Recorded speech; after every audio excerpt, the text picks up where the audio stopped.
a first-person kind of shooter game integrated with some strategic elements, such as like games own world or API or Master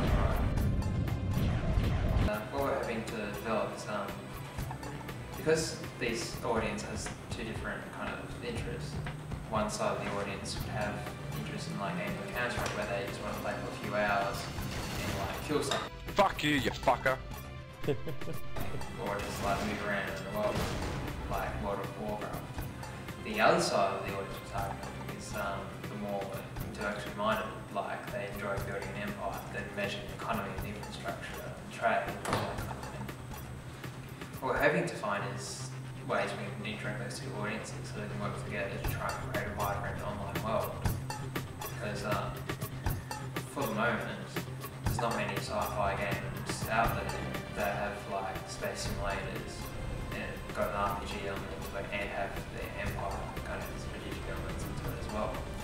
There have been in the past, but they've been primarily single player and no one's tempted to do a massive multiplayer online version of that.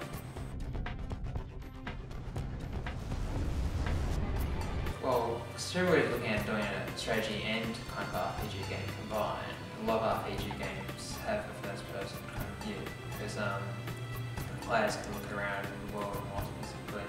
And because we're doing more a free-form kind of game where you don't really have to work for someone, you just do whatever you want, kind of like the old ideology behind games about privateer, delete, and freelancer.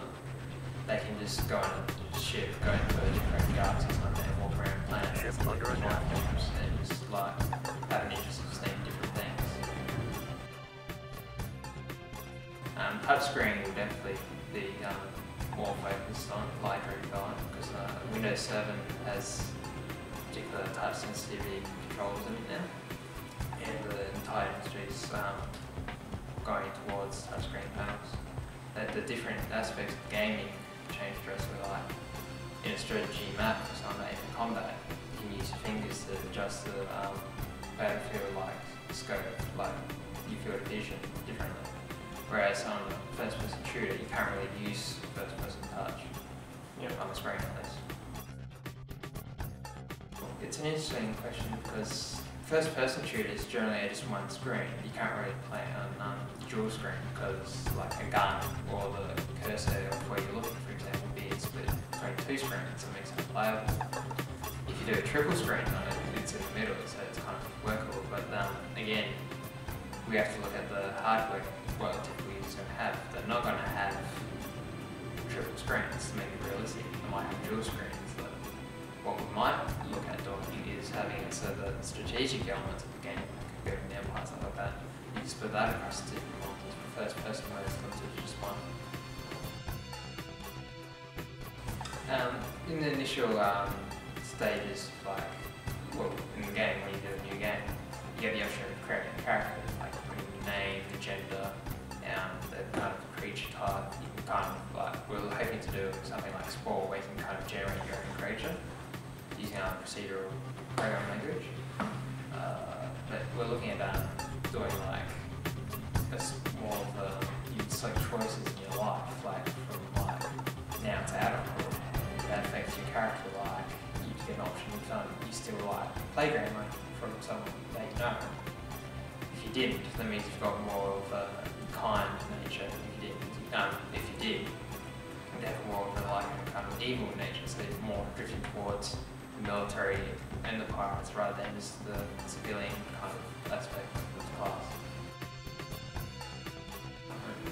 At the moment, we don't have enough people working on the game. It's only some people I know personally, like friends that are currently working like at university or some of my previous school friends.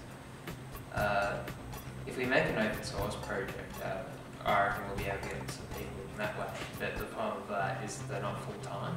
They're more devoting only their spare time to the project, so it means the development time will be greatly increased. The other problem is a lot of talented people that are working in the game industry don't really work on open source projects. They only pay employees because that's how they make their living. Open source, you don't really get a full salary to work on the project. But the other problem is cost. If we do the online aspect of the game, we'd need huge server farms across different regions like America, Asia, and Europe. Awesome.